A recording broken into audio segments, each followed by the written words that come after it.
This week, we discussed the directorial debut of one of Matt and my favorite creators, Robert Townsend, in Hollywood Shuffle. I'm Chad. I'm Matt. I'm Jared. And you're listening to episode 85 of We Used to Talk About This at Work.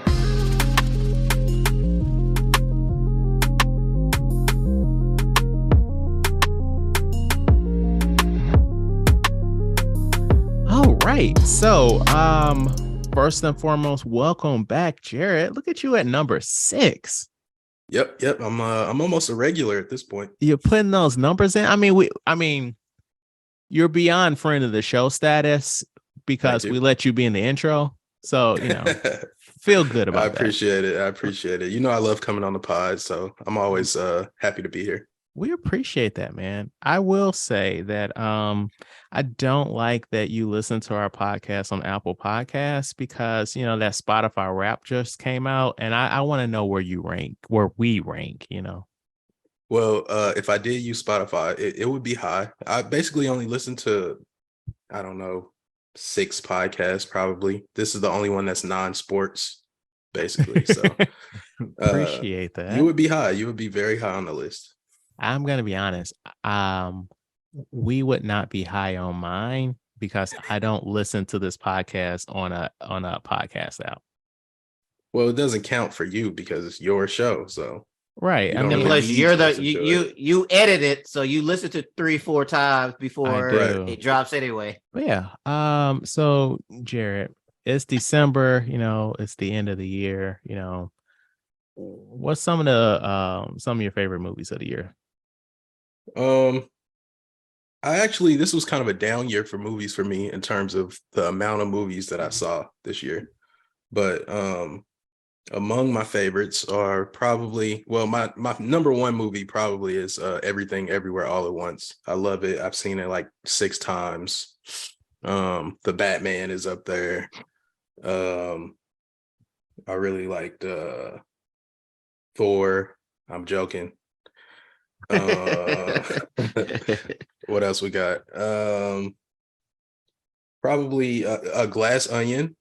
I don't know if you guys have seen that yet, but that's up there. And Top Gun, Maverick. That's definitely high on my list. That was pretty solid. I saw that twice in the theater. It's definitely a theater movie. Yeah, for sure. I agree with that. And that's the only reason I haven't seen it yet, because everybody keeps saying this, you got to see it in the theater, and I just haven't made my way out there to see it yet. Is it in the theater still out there? I don't know. Maybe. Okay. I was trying to look at the top 22 movies, and it was like Nope or like Bullet Train or anything. I was trying to think of something that stood out to me. I'll have to do some research to figure out what my top were. Yeah, I was gonna say, I was like, I know you're not about to spoil a whole episode we have planned next month. Oh, of course, yeah. We just ruin that right now. What were some of your least favorites? I won't say least favorite. I'll say disappointments. Okay. I would have to put definitely Thor: Love and Thunder is a disappointment in my book. Now, if we run back the tapes on that bonus episode you did with us, would it say that you felt positive about that movie? Because I honestly don't remember. No, I thought it was way over the top in terms of the jokes. I thought it was like super forced, and the goats pissed me off. The screaming goats over and over and over. 1 or 2 times is fine, but you're just going crazy with the goats. I think it was said that last time. That's consistent. That's consistent. That sounds familiar. Yeah. So I think I don't know. I might have gave it like a 6 or something, or 6.5 or something like that. I can't remember like the exact score I gave it, but it wasn't a great score for sure. What about TV shows? Ooh, for shows. Okay, now I didn't see as many movies as I normally do this year, but I definitely watched a lot of TV this year. So very high on my list. House of the Dragon. I got Andor, Stranger Things season 4. As a whole or one of the parts? I thought this season of Stranger Things was my favorite season. I'm saying as a whole because they split the season. Oh yeah, as the both parts of season 4 as a whole. See, I I know can't ride with you now. you had some pacing problems, or like the length I of the episodes. like that, like part 1, I was like, damn, Stranger Things is back. Cause like I think season 3 or maybe season 2, one of those, I was just like, what are we doing here, guys? But like season 4, the first part, it hit the ground running. Like episode 2, they was like, we need to work together. We're a team now. Everybody not gonna be going on a separate little missions here until we finally get together in the finale. There's like, we are one unit. And I was like, let's fucking go. And then we had those last 2 episodes, and I'm like, this is really what y'all about to do. Yeah, Okay. I'm glad they did it because I like both of the last episodes. Yeah. Well, I prefer. I think the last episode is better than the second to last episode. But I can see why you would say that. I won't fight you over that opinion. I won't fight you over that. I appreciate that. So I got I was those. going through the list. I was going through the Yeah. list, and I know 100% was Chad's one of Chad's worst movies of 2022 is Really? Man from Toronto. Oh God, I hated that movie so fucking much. Oh, That's that's the Woody Harrelson and Kevin Hart. yeah. Is that what's in it? Yeah. We were gonna do. Hold on, did you get that from my letterbox? No, I was just going through top 22 movies, and I just remember how much Oh. you hated that movie. You told me not to watch it. Right, because at one point we were like, let's do an episode on that, and I was like, okay, and I watched it, and I was like, this is so bad. This is terrible. Like it's everything. It's everything you can expect from a Kevin Hart movie. Everything. I'm not the biggest Kevin Hart fan, so I definitely believe you on that. I mean, I'd be more of a fan if he would, step outside the box a little bit. Yeah, that's not his Right. thing. He stays in his yeah. little niche lane. Right. And that's the thing where you get certain actors, but it's like, for example, I always bring up The Rock. But The Rock being his niche, Rock is making money off his stuff. Yeah. Man from Toronto and everything else like that, it would be different if, for example, instead of Kevin Hart playing the bumbling sidekick, how about you switch it up and you're the action star being for real without the jokes, and then you have another comedian. Like when I think about like comedians playing like action people or whatever, I think of like an Eddie Murphy, Beverly Hills Cop, where you can do action, still have the comedy mixed in, Martin Lawrence, Bad Boys type of thing, to where it don't got to be a joke. Like, let me see. The character doesn't have to be a joke. There we go. Right. Right. That makes sense. I also had Better Call Saul season 6. Who lives by a boat? What the hell is happening? I don't know what that is, but I hear it. It sounds like that you, Matt? Yes, I live on an island. That is correct. Of all the year and a half we've done this show, never have I heard a whole fucking sea barge. Hey, they moving things around out there. So I also had Better Call Saul season 6, the last season. Okay. The Boys, Ozark, Oh yeah, Peacemaker. Peacemaker, yeah. Oh, I forgot all about. Did that come out in January? Is that why we forgot about it? It was very early. It was very early. Was that even 2022? I'm pretty sure it was. I think it was this year. I think it was January. But I'm looking at my letterbox and I don't even see the Man from Toronto. Like, was I that mad that I didn't rate it?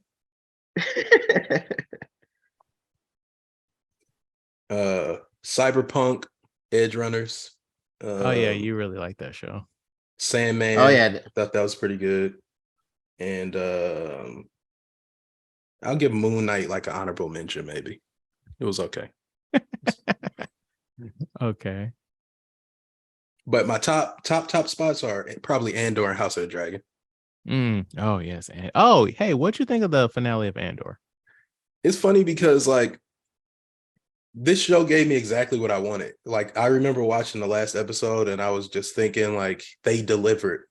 Unlike and I'll mix this back into my most disappointing shows. Like Boba Fett, for example, didn't give me what I wanted. Very disappointing. Obi-Wan didn't give me what I wanted. I was very disappointed. But this show, I feel like delivered on that sort of mature tone. The spy thriller sort of category for Star Wars. So I just loved it. I thought it all came together, and it's just like it's got a certain atmosphere to it. It's like a serious sort of. It's like it's dark, but it's not like overly dark. It's mature, and that's what I've been wanting from Star Wars for a long time. And not only that, it's not focused on the Skywalkers. Like, get me Oh away from that. yes. I want to see new stuff. And I know this isn't new in terms of the timeline, but give me something that's different. You know what I mean? People talk about how Star Wars is like it's the most expansive galaxy, it's the biggest universe, but they stay focused on the Skywalkers. And so this was like a breath of fresh air for me. So I thought it was great. All three arcs, or four, however many it was. I thought the whole season was great. How many episodes is it? The whole season? Well, 12. Okay. no, I'm with you. Like, my only complaint was like I felt like the final few moments of the episode, like it didn't like make me like, oh shit, what's about to happen? It's just like, okay. Yeah, it was a quieter sort of like last few moments in the finale. Right. But I felt like it fit with the tone of the show, and like going forward, it basically cemented Andor's position in the rebellion. You know what I mean? So Right. that's why I didn't have a problem with it. Like if they would have went like the crazy, fantastical, bombastic route, I would have been cool with that. But this is fine for me because I felt like it was within the feel of the show. So I thought it was good. No, I'm with you. I was hoping for like a good cliffhanger. Like, I'm gonna put this on the table. And I know that this is not the point of the show, but I genuinely think Dedra is Andor's sister. Interesting. Because like if you That would be notice, they've wild. never had a single scene together. And it's like she really wants to get him alive. It's true. This is true. That would be crazy if they went that route. Yeah. But that's just a theory. We'll see what happens in 2 years. I know, right? Same thing with House of the Dragon, right? It's 2 years, 2024. Oh, seriously? Or is it 2024? I think. Yeah. Oh, I did not know that. I could be wrong, but I'm pretty sure, because I remember after the last episode, I just remember being like, damn, we got to wait a long time to see the season 2. But Matt, you have been watching a new show on Netflix. Yes, I have. I know I spoke about it. What is that pause? Did you want me to give you a clunky handoff? Oh no, it's cool. It's right in the mid section. I appreciate it. I mean, because when we get to my shit, you're gonna be like, so Chad, you bought some new shoes, right? So tell me about that video game you was playing. Like, what? And you're gonna be like, yes, because you use those shoes to get that game. It makes sense. Yeah, House of the Dragon 2024. Okay. So last week I talked about how I watched the first episode of Wednesday and I wasn't feeling it, right. But I was like, let me drudge on. All right. I'm doing a 180 on that. This show is great. I love me some Wednesday Addams. Jenna Ortega. Let me get this lady's name right. Mm-hmm. Perfect. I would never thought anybody would pull off Wednesday better than Christina Ricci, but I love this. I like how they have Christina Ricci in the show, and no spoilers, but it's good. I watched all of it. I like the twists and turns of whodunits and X, Y, and Z and everything. And Wednesday maintains her same. I don't want to say this. Her same dead demeanor, if that's the right way to deadpan or whatever. Right. So, like, no matter what the situation is, like, she always 99% of the time she keeps that same demeanor and everything. So it works out. So yeah, if you got time, check it out. It's a great first episode. I wasn't feeling, but no, keep going. It's going to get a lot better quickly. Just had like those first episode jitters. They had to work through some stuff. Right. But then it comes out, and then everything, the suspense of, oh no, wait, I thought this person did it. No, it was this person, and X, Y, and Z, and all the spider web threads all get mixed in together. It's good. So I highly recommend that on Netflix. Have you seen it, Jared? No, I have to check it out. I didn't know anything about the show other than, the basics of it's Wednesday Addams, who was in it and whatnot, but I didn't even know it was like a murder mystery or a mystery thing at all. So that's like right up my alley. So I'll definitely watch it. And my wife That's watches good. it and she loves it. So I'll Yeah. end up watching it. Okay. So through my I'm seeing how they're recreating a lot of non-horror murder movies from the past and creating to new stuff now. I know you guys are aware of the Winnie the Pooh one they're created for a horror movie. I recently saw they're doing one with the Grinch. So I was thinking, if this continues on, what's an old movie that's not horror that you convert to horror using the same title and everything that you think could do some things? Now, as you guys think about it, I've thought of one. Or you want me to have you guys do your essay before I tell you mine? Tell us. Home Alone. So instead of the hijinks of a hot doorknob, Kevin is actually murdering motherfuckers out here. Well, decapitating people and things like that. How many people are home invading? Because it's like you need more than two, right? Right. That's what I'm saying. It's going to be multiple people. I mean, once you kill two, it's done. But it's going to be like a real home invasion where, like, basically some John Wick as a kid type of thing that's going on at this Home Alone thing. Okay. And he's still using makeshift stuff inside the house, but these are not laughs, slipping, falling on some ice. No, it's slipping, falling in a bat of acid. You're dead. Right. Well, I initially thought of Groundhog's Day, but they sort of did that with Happy Death Day. Yeah. Yeah. Oh shit. One that's really easy for this would be like Matilda. Oh, damn. Yeah. Damn. Like that would be really, really easy to convert that into a horror movie. Okay. Sorry. I'm gonna say, yeah, you're right, because that could take a dark turn about her being with those parents, and then what was the principal's name? Crumble? No. Crumwald, Miss Crumble. But yeah, it could take a dark turn, yes. With the terrible teacher and yeah. It could I might write that tonight. Like it's that easy. it's right there. Like, so I'm gonna go with Kazam. That you remember when we were kids, the Shaquille O'Neal genie movie. Yeah. But he's a genie. He's one of those fucked up genies where like you have to be very specific on what you ask for. So he's like, oh yeah, can I have like a whole bunch of money? He's like, I got you, fam. And then like his grandma dies and then he gets the inheritance. Oh, something like that. Right. Yeah. That's like Bedazzled. Bedazzled. Yeah. Where he's like, I want to be rich or whatever, and he like turned him into a drug lord or something, or whatever. Yeah. Or she turned him into a drug lord. We reviewed that one. I don't remember if I liked it. I gave it 3 stars. I liked it. Okay. It's a solid 90s movie. Yes, it does have some stuff that you have to look past. Yes. Shout out to Brendan Fraser.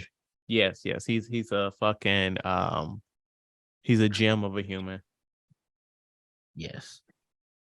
And another thing I wanted to get your guys' thoughts about was scrolling through social media.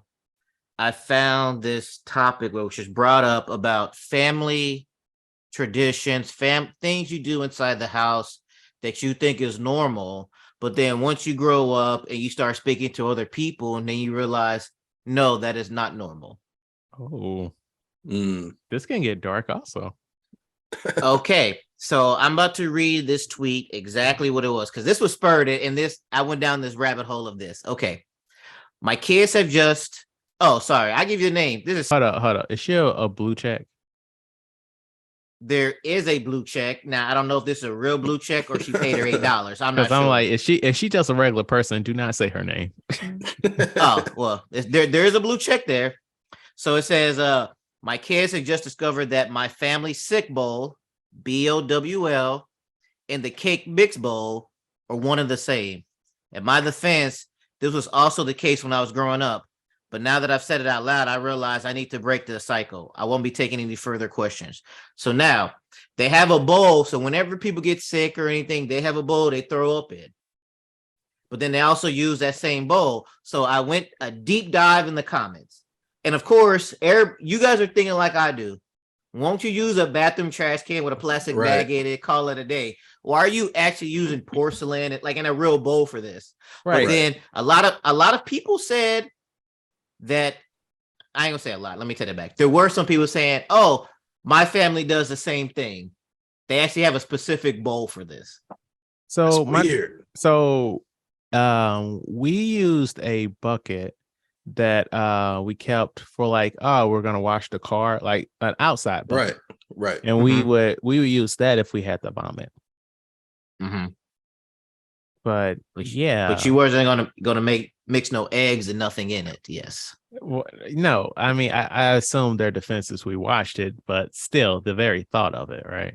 Yeah, it's weird. Yeah, right. Yeah, I've never heard of that before. But have you guys ever experienced anything to where you met somebody and they were like, "Oh, we do this," and you was like, "Only your family does that." Probably. Off the top, I can't think of anything, but probably. Yeah, I can't think of anything either. Matt, you gotta prep us. Yeah. Oh, my bad. I should have. This should have been pre-show things. Well, one thing I can think of that me and my older siblings did with our younger siblings when they were babies. It's messed up, but we used to specifically with my youngest sister, we used to like throw her back and forth to each other, like play catch with her. That's probably not normal, so I'll put that out there. I feel like lots of people like toss around a baby, like, ooh, especially y'all being the older siblings, y'all being dicks and stuff. Yeah, like it just probably isn't very safe. So no, absolutely not. Like I would lose it if you did that to my child, but y'all was wild. Y'all was wild. Does that sibling have any physical no, she's normal. She's normal. She's very normal. How many siblings do you have? I have 5 brothers and sisters. Okay, so you make 6. Yeah, I'm the 6th. 3 boys, 3 girls. Oh, damn. Even split. Nice. Yep, like the Brady Bunch. Yeah. Oh, well, not really, because they weren't siblings. They were siblings, but they were siblings, but not birth siblings. They weren't blood, yeah. But I just mean the ratio. Yeah. That's cool. I was about to give a shout out to your sister, but I hasn't been on the show. I can't say her name. Right. Where's she at, man? When are you gonna invite her on the show? She just got married, actually. Wait. Did you say she's married? Yeah, she just got married. Okay, I thought you said she's married, like she can't come on the show. I'm like, I'm not asking to date her. I'm just like, no, yeah, she just got married like a couple months ago. So, but my older brother used to do rough things to me, but I just figured it was always just normal older brother stuff. Like passing along that cycle of violence. Hey, it is what it is. Because I did the same thing to my younger brother. But Chad, what have you been up to? What you want to talk about? So are you guys familiar with Borderlands, the video game? Yep. I've heard of it, yes. So I've never played the games proper, but I was really big into Tales from the Borderlands. It came out 2017, 2018. It was made by Telltale. And it's like one of those adventure games where you're sort of controlling the player, but not really. The point is to like pick the options during the conversations and stuff. And so honestly, that game is probably one of the funniest games I've ever played. Like it is just hilarious. And so recently, new Tales from the Borderlands came out. And so I was like, well, duh, I'm going to play that. So had to wait a couple weeks because, library, because I'm poor these days.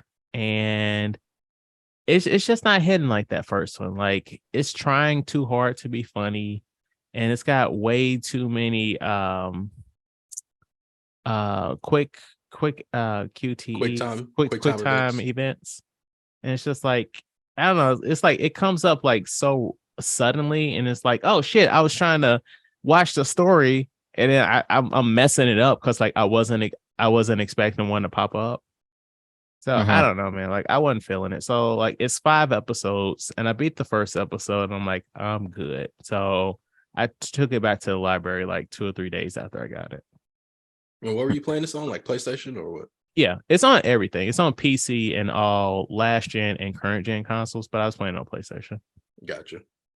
And you said the first one was funny. Like, give me an example of like what was funny about it. Damn, man, that was like 5 years ago. It Oh. was just Is it really like pointing. the dialogue or whatever, Yeah, the story part? Okay. yeah, it was just really pointing out like the absurdity of the Borderlands universe. Mm-hmm. And so it is a. I wasn't super familiar with the world, but they were willing to like knock it down a peg. Got you. Yeah. I also went to the movies this week. Did you guys know that there's a new animated Disney movie out right now in theaters? Yes, I did know. Did you know this, Matt? I did not know. I know this, yes, but I did not know this for the simple fact that I saw a thing where they were like, "Oh, this Disney movie lost X amount of money," and I was like, "Oh, I didn't know this was a thing." You knew about it for the wrong reasons. Right. Right. So I saw it, and it's not good. And I'm not coming off like one of those fucking bigoted people that's like, oh, so this is for real. This is not like we're this is like for real. Like all the other times were bullshit when Disney was like, this is our first gay character. But then it was just like, oh, in one scene he like gave a man a high five and looked into his eyes, shit like that. Yeah. Like, And that's another thing I read to where they were like, this is like the 12th time Disney has said that this is the first gay character. And like the article had all the different clips of, hey, this is the first time that like that. And it was like 12 times. yeah, this isn't Beauty and the Beast or Jungle Cruise. This is like for real. Like the character, he actually says that he likes a boy. Yeah, because they're underage. So he likes another boy. He's talking about that young man several times. Like, right.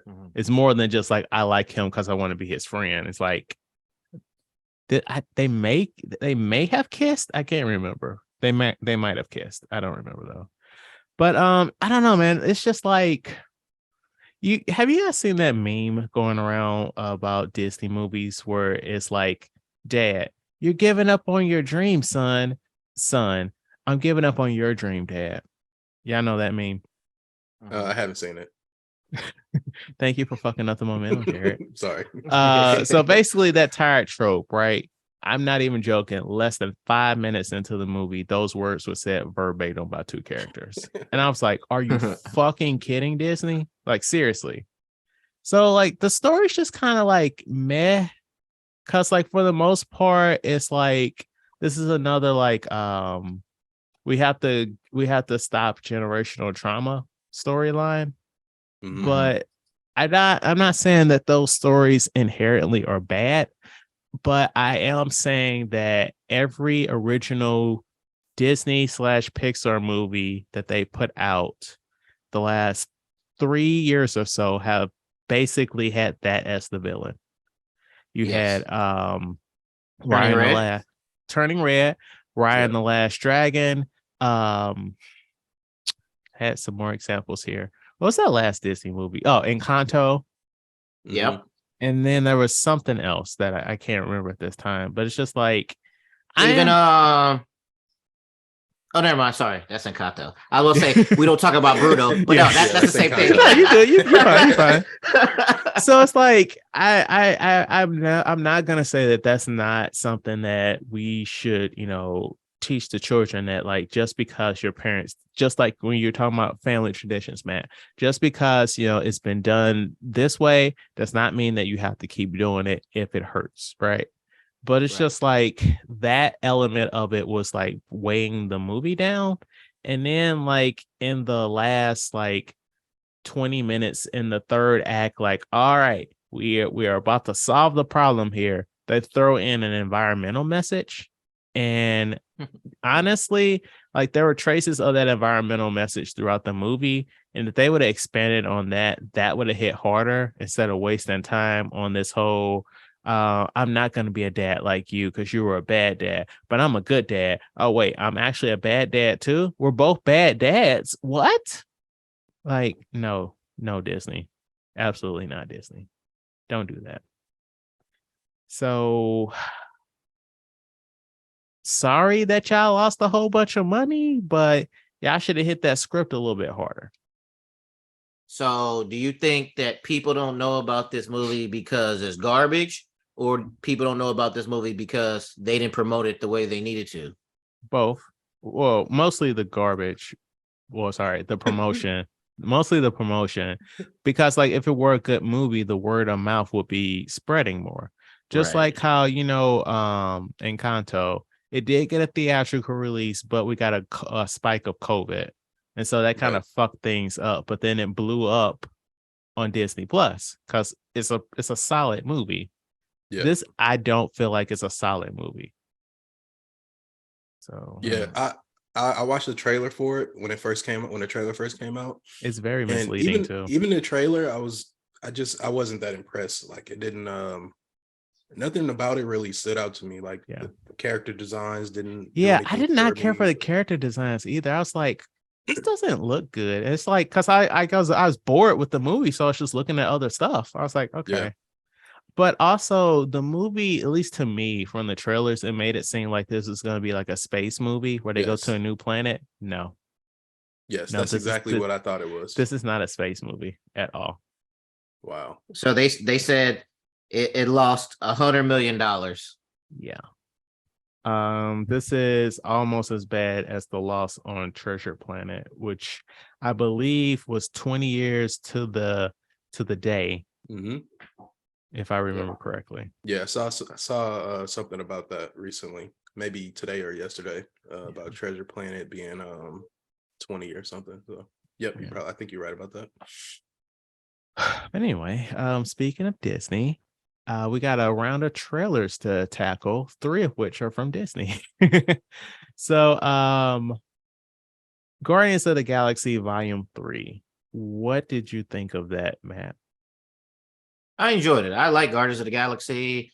I like the music. I like the musical theme of it. And I just want to see where they go forward. Of course, I laugh when Drax threw the ball at the little girl. He's like, "Be calm. We're friendly here." He threw the ball at the girl. I want to see how they go forward. I like it. But another thing is at the end where Groot is like saying, "I am Groot." We I are don't know what it Groot. was. Yeah, Yeah, we are Groot. Groot. That's the first time in my mind where I can actually hear Vin Diesel. Vin Diesel saying "I am Groot." Before, I guess maybe to like do something with his voice, but no, it sounded like Vin Diesel saying "We are Groot." Mhm. I think it's a solid trailer. It didn't like blow my socks off, but it got me excited for the movie. I hope this one is closer to like the first one because I like both movies. I prefer the first one. I think the first one is really, really good actually. But the second one was okay. Not as good as the first. So I'm hoping that this one can be as good as the first or comparable to the first. But as far as like there's one shot in there where you see Star-Lord and he's like screaming, like it looks like he's like sad and like in pain, like really hurt about something. And that was like the first time we really got to see something like that from that character. So whatever is going on, I want to see that. That's what I want to see. So it looks good though. It's it's gonna be funny. The music's gonna be on point. All of that. So also one last thing, I'm a little bit worried that like maybe it won't be quite as impactful as the last two because we've seen a lot of stuff that's similar to Guardians of the Galaxy, even within the MCU, since those movies came out. So I'm just hoping that those don't like take away from what makes Guardians of the Galaxy special. So we'll see. I'll be in the theater opening day, so I'm Uh, waiting for it. I get that.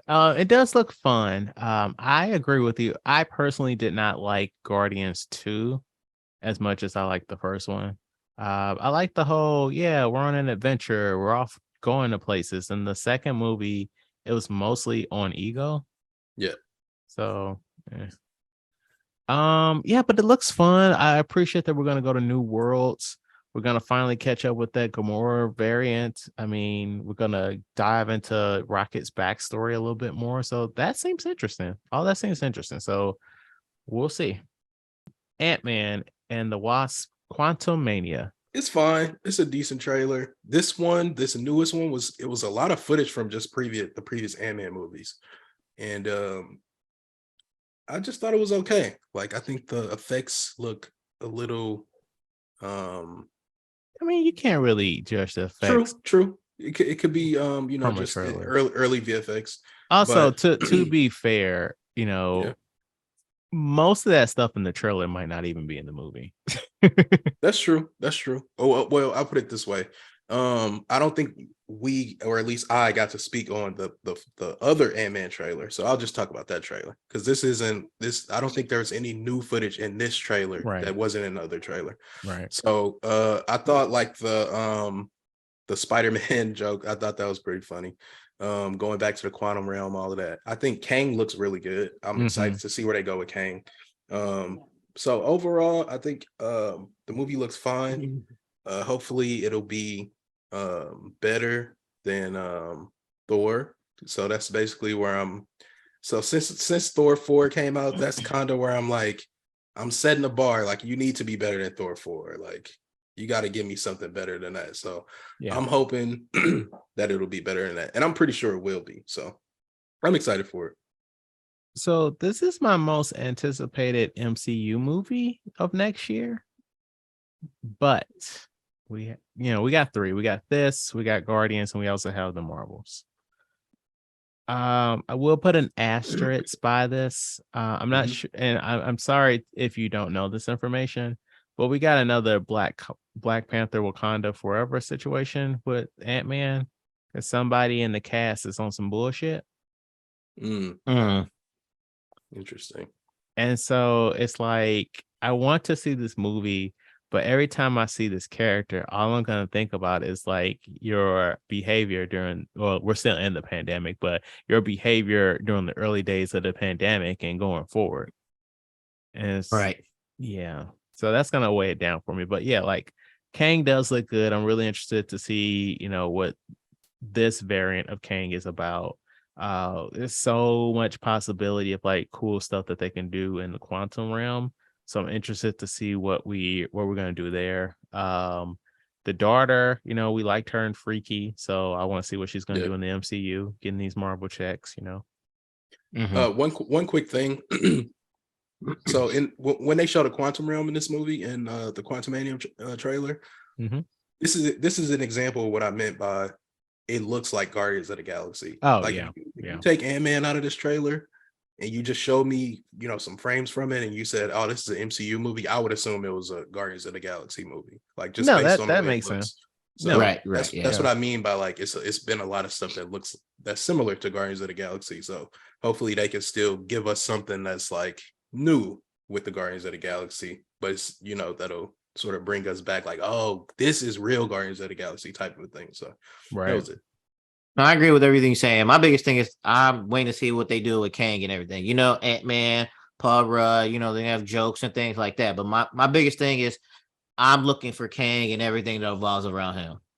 You ready to finally see what the fuck we're gonna do in phases 4 through 6? Right. Transformers: Rise of the Beast.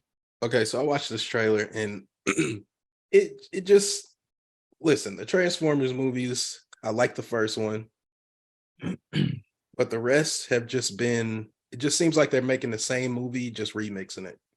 So this just looks like the previous one with the Transformer animals. I forget what they're called. Beasts.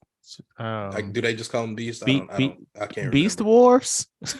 That's what this looks like. Beast Wars. Yeah. So this just looks like another Transformers movie. So I think Bumblebee was better, the Bumblebee movie, but it just looks like more of the same stuff. Even though Michael Bay is not around, it still looks like they're just doing a Michael Bay movie without Michael Bay. So I got a question for you. Sure.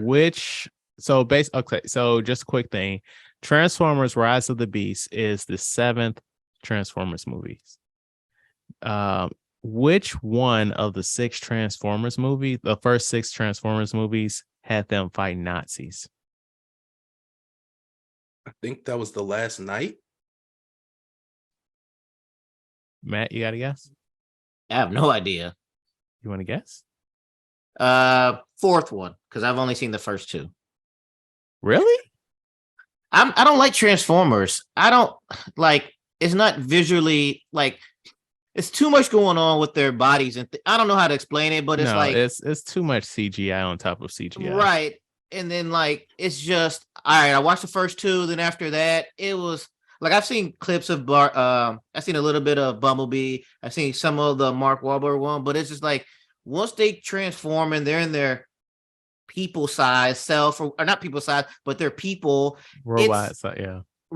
It's I don't know how to explain it, but it's too much for my eyes, and I don't like the way that looks. No, So I respect that. I can't get into Transformers. You're right. It's the 5th one, Jared. Yeah, because they're doing too much. That movie opened with them with fucking Merlin. yeah. No, wait. Yeah, that one. Yeah. What'd you think of the trailer? You go then me. Wait, me go? You go. Yeah. Me go? I already went. Yeah. Me go. This like you said, this looks like another Transformers movie. They did something that I absolutely hate with trailers, where they show you a clip from the trailer before the trailer starts. Yeah, I hate that. It bothers me so much. It's like we know we're about to watch the trailer. Just play the trailer. We know you can't wait to watch this trailer. So here's some little breadcrumbs. And then they show that same clip. Yeah, right in the trailer. It doesn't make sense to me, and it bothers me. I mean, but I will say it was a cool clip. It was a cool nice. clip. Like, although we've seen that before, though. That's the only thing. Like I'm trying to. I mean, not with a transformer, with a transformer, but the coolly getting out of the car thing. Like we've seen that before. We've seen that in But did the car transform into a robot man? No. So in that respect, it's new. But the cool guy getting out of the car, standing up, like while it's spinning, like I think Bruce Willis did that in Red. I think that was the name of that movie. It's been done a couple of times, so I was just like, okay, you made it, instead of a normal car, you turn it into a transformer. So, and by the way, like for me, I kind of actually agree with you too, Matt, about it being visually noisy, like the Transformers and the way they look. I agree with you, and that means something coming from me, like a person who really is into CG and all of that. If I'm saying it's wrong. Something's wrong with it. Right. Something is not right, because it's like sometimes you can't even tell who's fighting who. Like, right. What team are they on? Because everybody's silver and shit. Yeah, it's very, very confusing to look at. So I feel you on that. I don't know. Like this, I realized after I watched the trailer that I've seen every single Transformer movie. Yes. But I've seen everyone in the theater except the second one. And I'm like, when did I even see Bumblebee? Like, when did that shit even come out? But I saw it in the theater. Yep. It's like, I don't know. Movies. Why am I going to see these fucking movies? And it's like, this looks like more of the same bullshit. But I will say, I think it's funny that they play Biggie in the trailer, because this movie is set in the 90s, but nothing about it tells you it's set in the 90s. Except that song. It was set in the 90s. Right. That's why that song's playing. That's weird. I didn't pick up on that. It didn't look particularly 90s to me. So that just goes to show you, like, these movies have been just sort of a hodgepodge of just action scenes and a small little sprinkling of story. So that doesn't surprise me that I didn't know it was set in the 90s. They're trying to X-Men First Class this new set of movies. like, and once you said the X-Men thing, I was like, yes, because I'm like, really, where people were like, you know what, we need a new Transformers movies and everything else like that. No, Like, people were no. People did want new Transformers movies because the Michael Bay ones were shit. Yeah. So now they bringing these animals in. Now, is this like, I'm not familiar with this at all. So like as a Transformer person, are you gonna be like, oh shit, they bringing the animals in this one? We definitely got to see it. Is that how it's supposed to be hidden? Yeah, there's different kinds of. I know there's the animal ones, beast morphers. What the fuck were they called? Something like that. Yeah, like that's the thing. Like people are like, oh yeah, my favorite Transformer, blah blah, gonna be in this one. I gotta go see it. You know, it's it's fan service. It's all fan service. So yes, now that they're doing animals, more people are getting hyped. Beast formers. That's what they're called. And that's a stupid name. They should have went with something different. Beast formers. All right. Wait, they said Optimus Primal. What? That's a cool name. That's the ape. Oh, his name is Optimus Primal. Okay, that name kind of hard though. Optimus.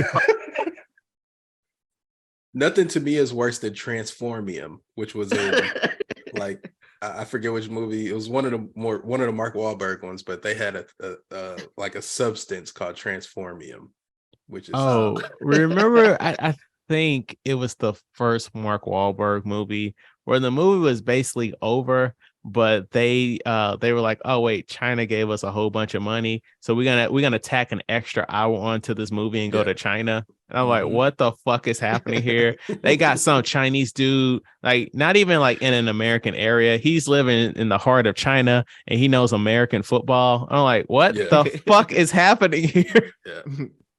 And Kelsey Grammer got a check for some fucking reason. Yeah, he was in the movie for like he's the bad guy. No, Kelsey Grammer was the bad guy in that movie. Oh, Kelsey Grammer. He's like the military, the military guy or whatever. Yeah, and it's like Kelsey Grammer, you are rich beyond anything from your Frasier checks. What are you doing here, sir? Maybe he's friends with Michael Bay, and he was like, you know what? All right, Michael Bay, I'll do it. I don't know. Okay, pushing forward. So this movie is my most anticipated movie of 2022. The Super Mario Brothers movie.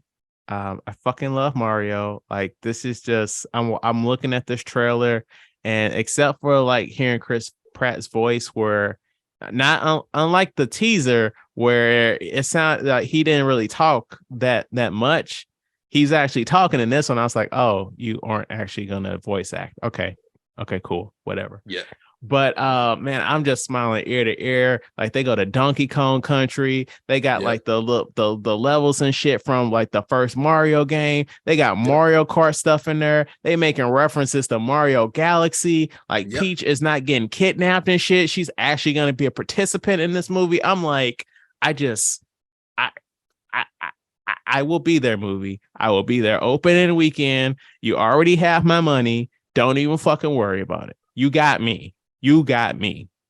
Absolutely. I totally agree with you. I love Mario. I've been playing Mario since I was a little bitty kid. Just Mario 64 is my favorite, just so you know. You'd be wrong, but that's okay. What do you got? Galaxy or something is your favorite? Super Mario World, Super Nintendo. Is that 3? Is that the 3? The only one on Super Nintendo. Oh, okay. So the introduction of Yoshi. Got you. Okay, I won't fight with that. Like 64 is the 64 shit. Has a special place. You know how many fucking times I bought the 64 version? I believe you, because it's a great game. Like 64 is a great console, but I won't get into that. But that controller is some bullshit. So I think the movie looks really good. The animation looks good. The Chris Pratt thing, it's not a deal breaker for me. Like I'll still watch the movie. I won't let it bother me. Even though I do think he just sounds like he's literally just Chris Pratt in the booth. Mm-hmm. Everybody else sounds like they're actually putting some effort into it. So yes, I think it looks great. I agree. Like I watched once I saw it, I called my son over and I'm like, hey, let's watch this trailer. And one of the first things he said was, before it happened, he was like, "Oh man, I hope they have Donkey Kong in here." And then right when it did, Donkey Kong showed up and everything. So yeah, everything you guys said, I echo it. I like like once they did the Mario Kart and the Rainbow Road, I said, "Oh shit, we about to go through all of Mario's discography on They're this gonna be one." playing tennis and shit. Right. So hey, we get some Dr. Mario in here somewhere too. The more I think about Super Mario World, like the more I realize I remember how much fun I used to have playing that, because that's like the introduction of like the Fire Leaf, Yoshi, like the flying and all of that too, right? See, I told you were wrong. I appreciate that you accept that. It's a fire game. I'm not gonna lie, it's a fire game. Indiana Jones and the Dial of Destiny. I'll start this off because mine's about to be real quick. I ain't a fan of Indiana Jones. Not meaning I don't like him. I'm just saying I don't like. I've seen the Temple of Doom. I've seen the newest one with Crystal Skull. Yeah, with Shia LaBeouf. Shia LaBeouf. I've seen clips of Indiana Jones, but it's never been a thing that like I check for. But the trailer looks fine for me. I see there, this looked like it might be the last hurrah for Indy. So I'll probably see it, but it's not something I'm like, oh, I got excited for. I was like, okay, another one. We probably should have had a meeting before we did this episode, because that's our next franchise project for the year. Just like how we did Daniel Craig's James Bond's, we're gonna do a long ass retrospective on the Indiana Jones movie. So right, that's like when you said it, I was like, cool. It gives you time to watch all of them. I think the trailer looks pretty good. Looks pretty good, I'll say. I wouldn't say I'm a huge Indiana Jones fan, but I'm definitely a fan. I think this movie could be special. I'll put it that way. It has Phoebe Waller-Bridge in it. I'm a big fan of Phoebe Waller-Bridge, so anything she's in, I'm automatically like, I'm there. But Harrison Ford is 80 right now. Yeah. So we'll see. I mean, I know you can, use stunt double, digital doubles and whatnot. And there is a shot in the trailer of a de-aged Harrison Ford, which it's very short, but it looks really good. Yes. So if they can make this man look like this in the movie consistently, where it looks that good, is that small clip? Well, I think I'll be very impressed. I think that's a flashback. Yeah, it's definitely a flashback, but I'm assuming that a lot of the movie will be in flashback form. I don't. I think that's going to open with a flashback of like one of his adventures. Yeah, it could be one of his old adventures that like we didn't get to see because they didn't want to make any movies in the 90s. And then and now here's the credits, and now here's old Indy for an hour and a half.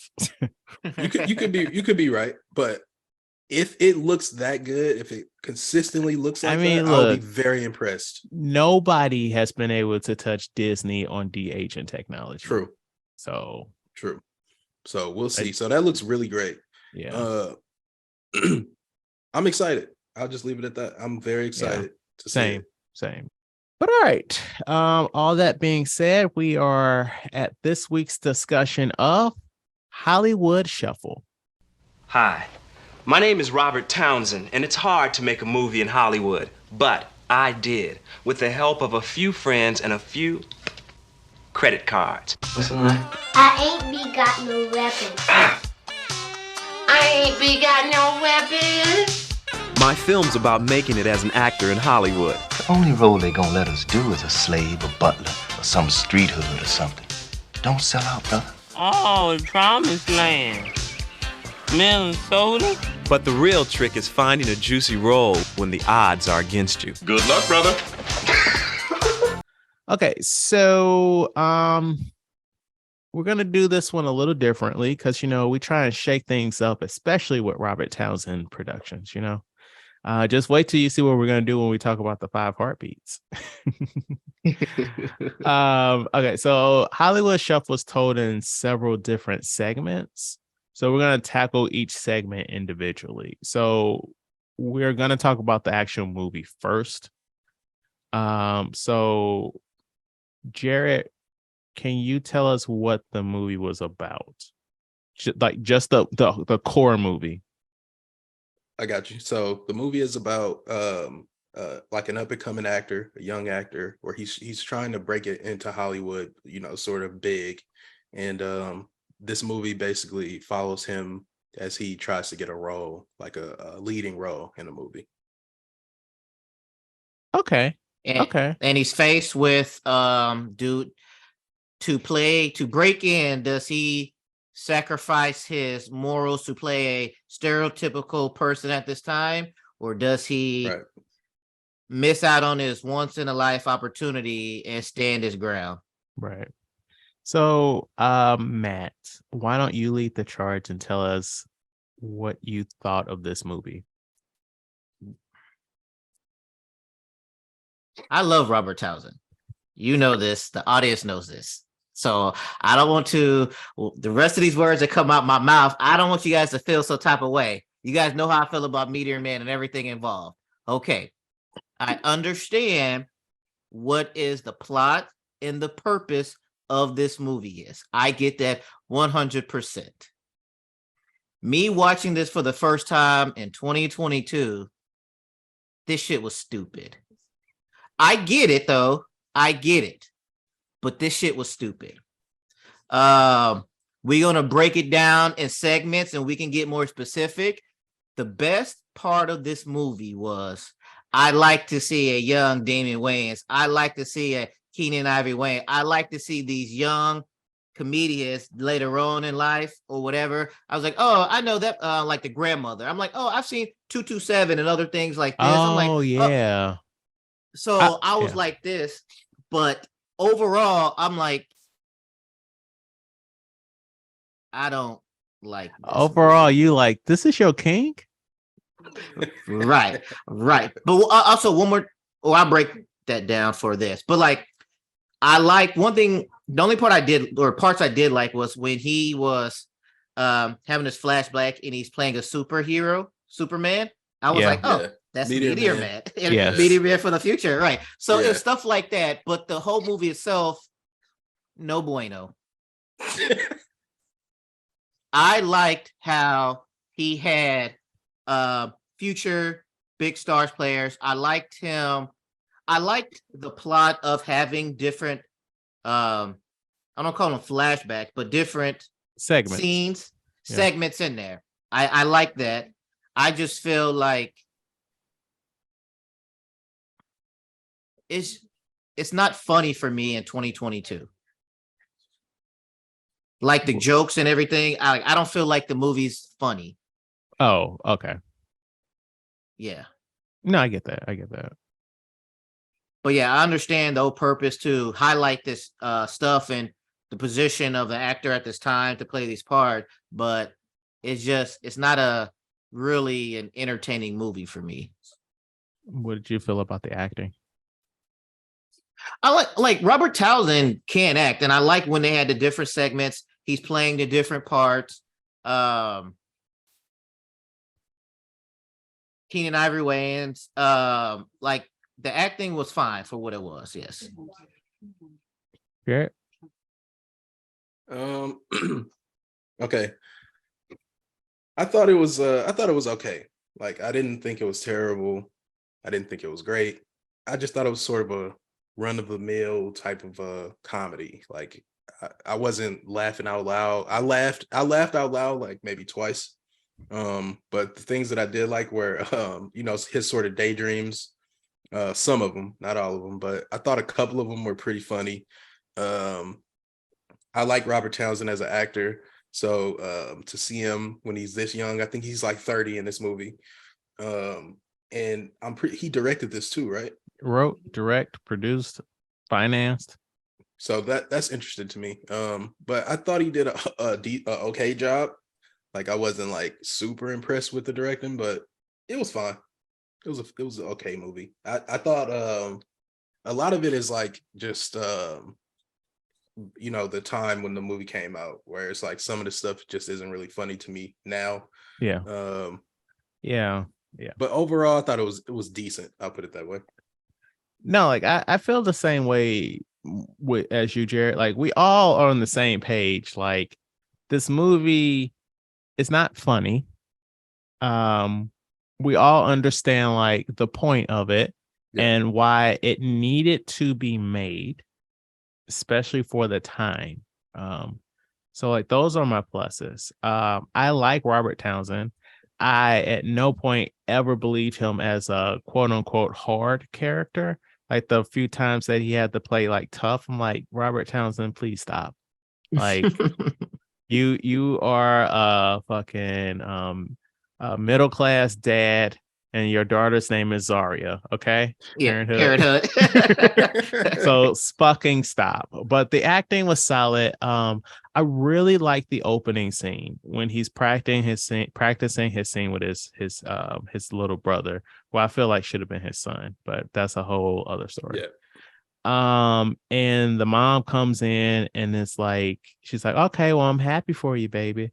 And the grandma's like, all right, you have a good audition, baby. And it's like so much is said by them not saying it, because like everybody knows that this is like humiliating, right? Yeah. This is like you're playing a stereotype written by white people. And it's just this like eventually the grandmother does say it. It's like, this is like fucking bad for the community. Little kids are gonna look at this shit and emulate it, and it's just gonna be a perpetuating cycle. And it's like so much is being said, specifically in that opening scene, by them supporting him, but like just the looks that they're giving him. Like if you really look at their eyes, it's like I felt all that shit. Yeah. Yeah, they're supporting him, but they're not necessarily in support of what he's doing. Right. The specific role. Yeah. Right. So that acting was solid. But yeah, it's like this movie was fine. I really wanted to like this movie more than I did.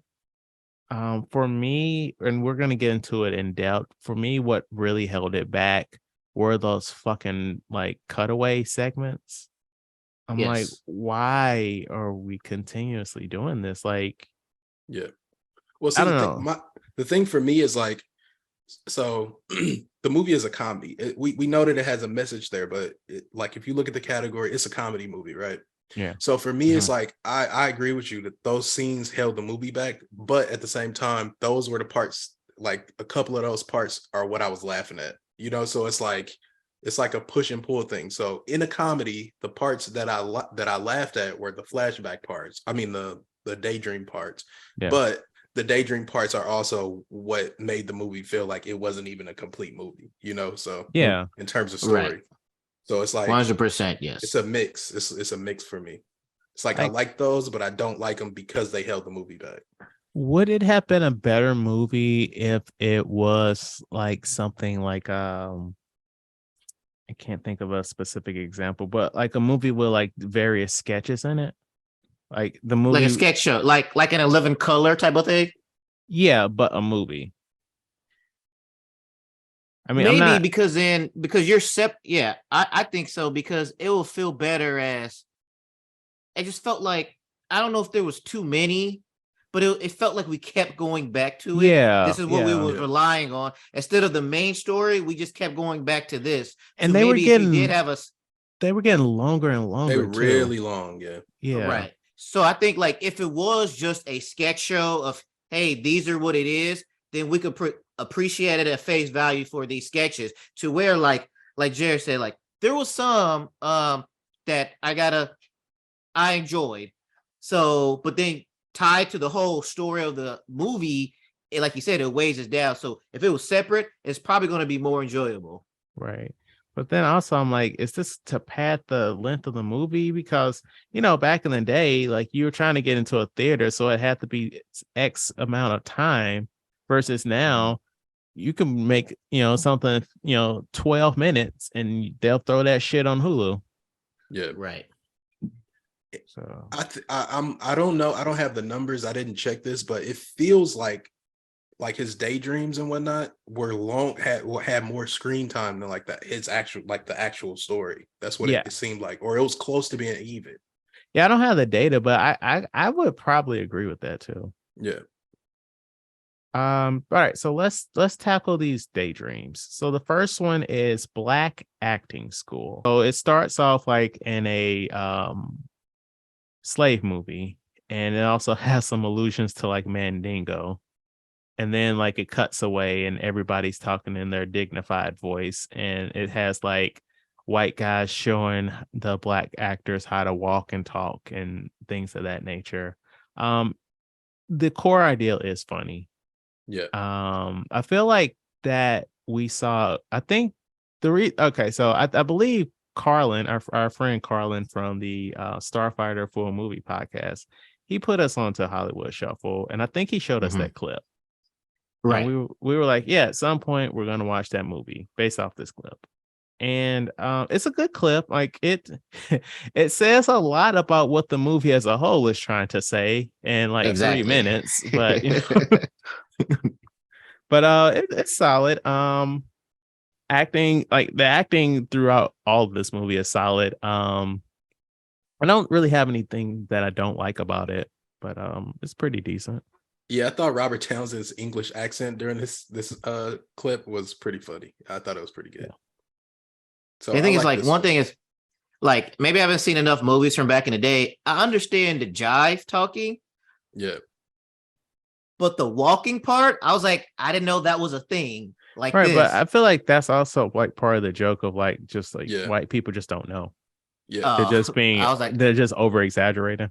Yeah, it's like okay. they see us as like being like just super like stylized, like super stylish and like Black sort people are of, made of rubber. Don't you know, Matt? they're very musical people. All right, what's the next one? All right, now this is the one I did enjoy, and I thought about me and you, Chad, was sneaking into the movies. So I did enjoy this one. So this thing is any of those 90s movies where you have two people reviewing a movie, but the concept is It's Siskel and Ebert. Siskel and Ebert, yeah. Yeah, but the thing is they snuck into the movie to watch it. So I enjoyed it because when Robert Townsend's character was like, "Oh yeah," he was saying like, "Oh, I liked it, I didn't like it," and the other guy was like, "I didn't like this shit at all." I was like, "That's like me and Chad." Yeah, that 100%, 100%. Chad's trying to get the professional answer. Well, I like this. I did. I don't like this shit at all. That's me. Hot garbage. Hot garbage. Right. Yeah, this one is probably my favorite. Just because it was it's funny. This one is genuinely funny. I had some legit laughs at this clip. So I really liked it. And even like the Chicago Jones or whatever, like, and the Temple of Doom. Indiana, I think it was Temple of Dooms with an S. Oh yeah, see. Always gotta add that S. Oh yes, we do. Yes, we do. So I thought this one was pretty funny. So I was like, okay, now you kind of getting me to laugh. I see where you're going with this one. And Attack of the Pimps or whatever it was. Yeah. Like, yeah. It was funny, like the Dirty Larry. And also just a quick like technical thing that I'll give credit to Robert Townsend for is like during that Attack of the Pimps thing, like I like how he played it where like you didn't see the pimps until the very end, and then like when they actually reveal them, they're like clumped together like zombies. I thought that was pretty good. So I like that. And then the last one, all the parodies are solid. They also did an Amadeus parody, which Amadeus is a really good fucking movie. Like, yes. We're really gonna be stacking old movies. We might do that next year, but we can't do too many old movies because like you motherfuckers don't like those episodes. So, I love Amadeus. Like, I don't want to know the numbers on that Thanksgiving episode. But I, real quick, I like how he was called. He wasn't calling him Salieri. He was calling him. I forgot what he was saying. He was saying his name wrong, but it was funny. It was funny. He was calling him like Solari or something. Right? It was hella funny. All right. What's the last one, Jared? The last one is what's the official title? It's the private investigator. Sam Ace. Sam Ace of a breakdancer. Yeah. Death of a breakdancer. Yes. So this one, I thought it had potential. Yeah. It started off strong, and I was like, I'm a big fan of like noir detective type stuff. And I was like, okay, maybe this is gonna be actually my favorite one after the movie critic one. And it wasn't. It wasn't. Yeah. I thought Yeah. the Jerry Yeah. Curl stuff was just, at first I was like, okay, I was like, okay, this is kind of amusing or whatever. And then they just kept going and going and going and going and going and going and going. And it was just, it got repetitive, and like it didn't hit for me. It wasn't funny. Yeah, same. That's the one that I was just like, are you fucking kidding? Like, why are these cutaways getting longer and fucking longer, right? Yeah. Because it's like it's not hard to fuck up a shady dame comes into your private eye office, like the opening. It's not hard to fuck that up. But then once he got outside, I'm like, okay, and the joke is that they're in dresses, but they're gonna beat him up. Okay. Yeah. And then, like, as I was watching it, when he said the F word, I was like, yes. All right, we don't have to knock other people down if we try to bring each other up. I was like, all right, I understand this was the time and everything like that. You could throw that word out there. So I guess it was for like when they made it, but I was like, all right, man. All right, I get it. And like Jared said, the Jericho thing is like, all right, we kept going back, and it drug on way too long. Yeah, it's also like that at the beginning when he goes to see his girlfriend at the salon. They've got the gay stylist, and it's just like, you didn't have to do that extra little bit, Robert Townsend. Yeah. Right. But I'm sure that cleaned up in the movie theater at the time. Yeah, they was probably like, yeah, gay people. Yes, they're not like us. Yeah. Yeah. So last thing, would you guys sell out and set our race back for a big fat movie check? Because he was the lead in that movie. Okay, so I will go first, and I will say, if I was him, I would have sold out. And the reason why I say I would have sold out is because in Hollywood, especially during that time, it's kind of like anything else. You're not going to do what you want to do when you first start. You have to get in, make a name for yourself, make some connections, make some money, X, Y, and Z. So he could get in, make that movie. And just like one thing I did enjoy was at the end when he declined to do it, and the girl was like, "You're messing up our money too," and stuff like that. That is true. Other people are counting on this situation for this stuff to rock. So if I was him, I would have done it. And then, get your name out there. Okay, he can do some stuff, do interviews, whatever. Say you want to go this route, X, Y. You gotta be able to start somewhere to get where you're going. So if I was him, I would have sold out. I think I'm leaning towards what Matt was saying. Because if you want to get into Hollywood at that time or even earlier, and by the way, I thought a lot of I noticed this came out in 87, right? Mm-hmm. I felt like a lot of what was going on was like more like 70s, like late 70s type vibes.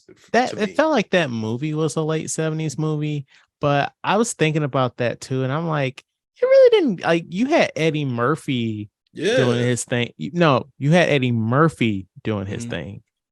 You mean, but who else in the 80s was like really like leading the charge? Like now in the 90s, that's one thing that's got a lot better. But like Spike Lee on the scene, and also Wesley Snipes dominating shit, and it got a little bit better in the 90s. But like in the 80s, they even said we want a Eddie Murphy type.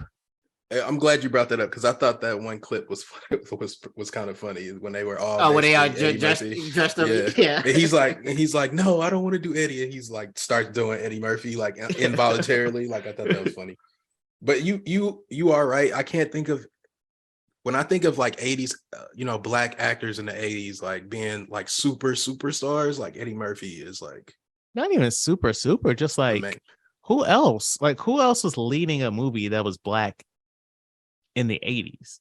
Like, okay, sure, you had Harlem Nights, but you know who directed that movie? But that doesn't count. We're talking like mainstream Hollywood. Do you know Do you know who directed that movie? Who? Eddie Murphy? Yes. Yeah, that doesn't surprise me. Um, I probably would have did the movie. Yes, I want to say I would do it, but then like the thing that's tugging at me is that I have a child. We all have kids. And Yeah. it's just like, oh, I don't get, if I got as far as he did, yes, I would have did the movie.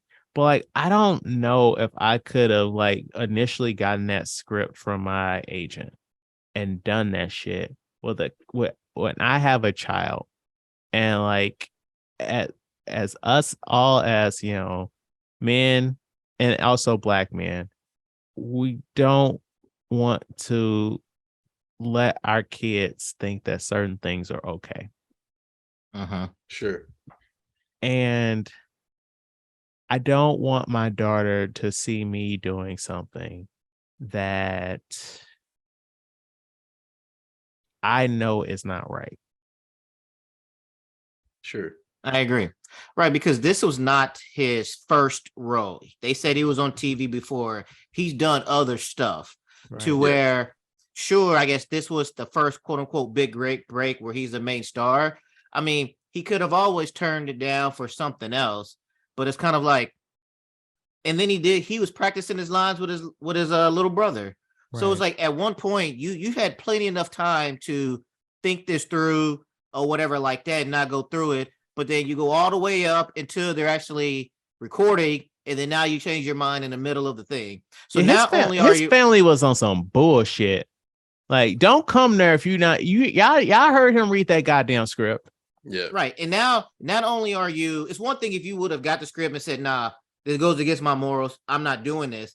But then now you are basically blacklisting yourself as Right. far as all the other producers or whatever are gonna be like, yeah, don't mess with him because X, Y, and Z. So if you really felt that way, you should have just said once you read it, or even at the audition, all right, yeah, this ain't for me. But to go, because now you're wasting these people's time and money, and Right. You it's had a just like fucking that, callback and everything.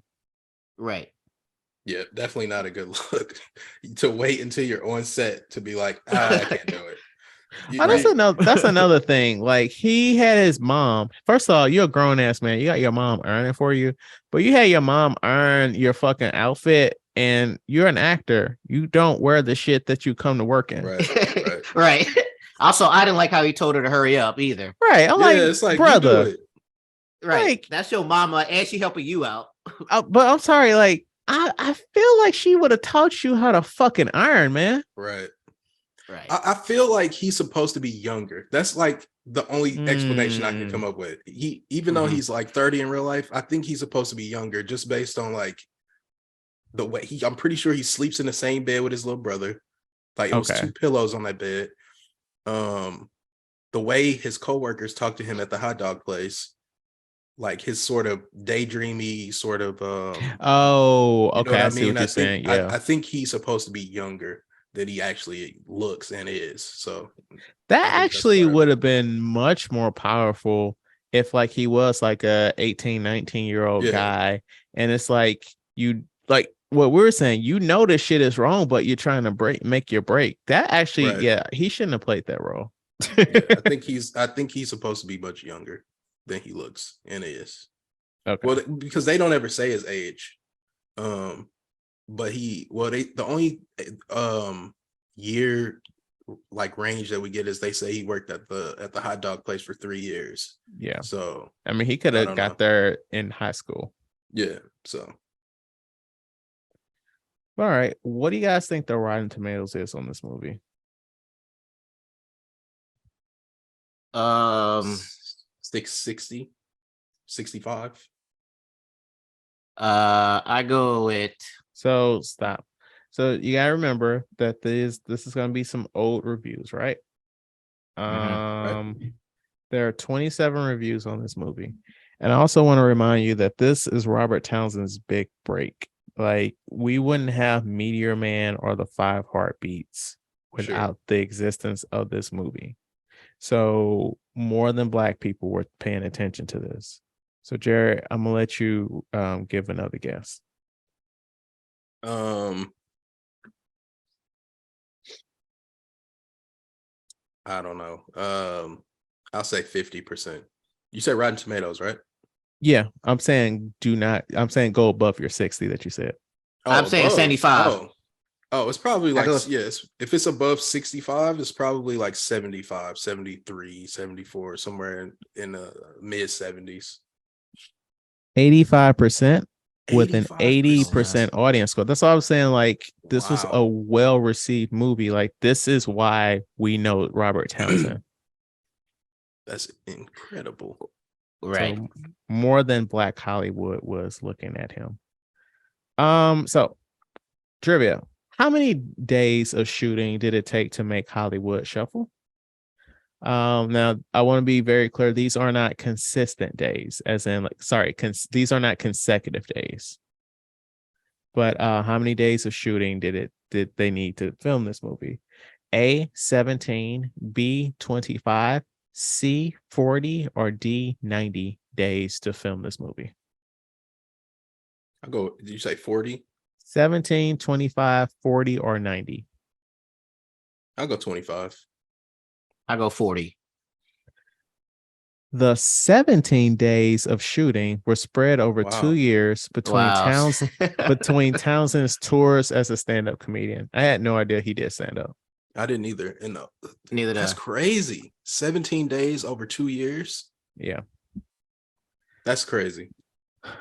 Shot without permits, the crew wore UCLA t-shirts so that they could pass themselves off as students learning how to film in the field. Robert Townsend put $40,000 of the film's $100,000 budget on 10 personal credit cards. John Witherspoon improved the whole cake monologue. Not At the beginning at the beginning of the film, just after Bobby Taylor walks into the Tinseltown Pictures offices, there's a close-up of the interview sheet showing his appointment for 10:30. The other names on the sheet are the actual names of the other actors appearing in the film. So I do want to say that this made me actually look and see what movies Robert Townsend has directed. And I did not know he directed Baps. He did? Yes. Oh, I didn't know that either. Wow. But sadly, I was looking also at the budget of those movies that he did. And sadly, this is his only profitable movie because the budget was so low. And so he really didn't direct a major film after Baps because like he had flop after flop. Yeah. Because he had the 5 Heartbeats. He had Meteor Man. We love Meteor Man, but like sadly that came out at the absolute wrong time, the wrong decade. Let's see. He directed Eddie Murphy Raw, so that was a success. But Eddie Murphy, but yeah, after Baps, he went to TV Land. He had some success in TV Land, so He did, but it's different movies versus sure, especially in the 90s. definitely. But yeah, it's always a pleasure, Jared. This was a fun episode. Yeah, I'm sad that I didn't like this movie more. Yeah, when it started. I went in blind. I didn't know anything about this movie. I just went to the link, opened it, and watched it. And when I saw where they were going, I was like, okay, this is like, you can tell that it's like you can see a lot of traces of like Scary Movie and like those sort of parody type, like that early, it's like an early sort of version of that. And so I was like, okay, I see where they're going, but I didn't think it was funny enough for me to overlook like the lack of like an actual story. And it was just the sketches were so long that like it didn't feel like I was getting enough of his actual life. And also, like, I don't know if this was Keenan Ivory Wayans' first movie role or whatever, but it's like you said about the whole skit stuff and every sketch stuff, it's like I don't know how far after this movie came out to when In Living Color came out, but Maybe you can see 4 or 5 traces. years. Right, so you see traces from that to 4 and Living Color and everything else like that. Yeah. Yep, definitely. Also, their sister was in this movie. Yeah. Yeah, she's in the movie too. When they interview him about when they start riding on his front lawn, Okay. Kim Yeah, is when they're standing in the audience. Oh, during the boycott scene. Yeah. That's Yeah. funny. I didn't notice that. Thank you so much for listening. Please rate, like, and review our podcast on your platform of choice. If you have any feedback, please email us at weusedtotalkpod@gmail.com. Like our Facebook page. We used to talk about this at work, and follow us on YouTube, Twitter, Instagram, and TikTok at We Used to Talk Pod. Come back next week when we review Indiana Jones and the Raiders of the Lost Ark, and hopefully Matt will like it or not. It's whatever. It's good content if you don't. I'll do my best. And like always, I don't know if this is a good episode. I don't know if it was a bad episode. But whatever you think about, talk about it at work. Thank you for listening.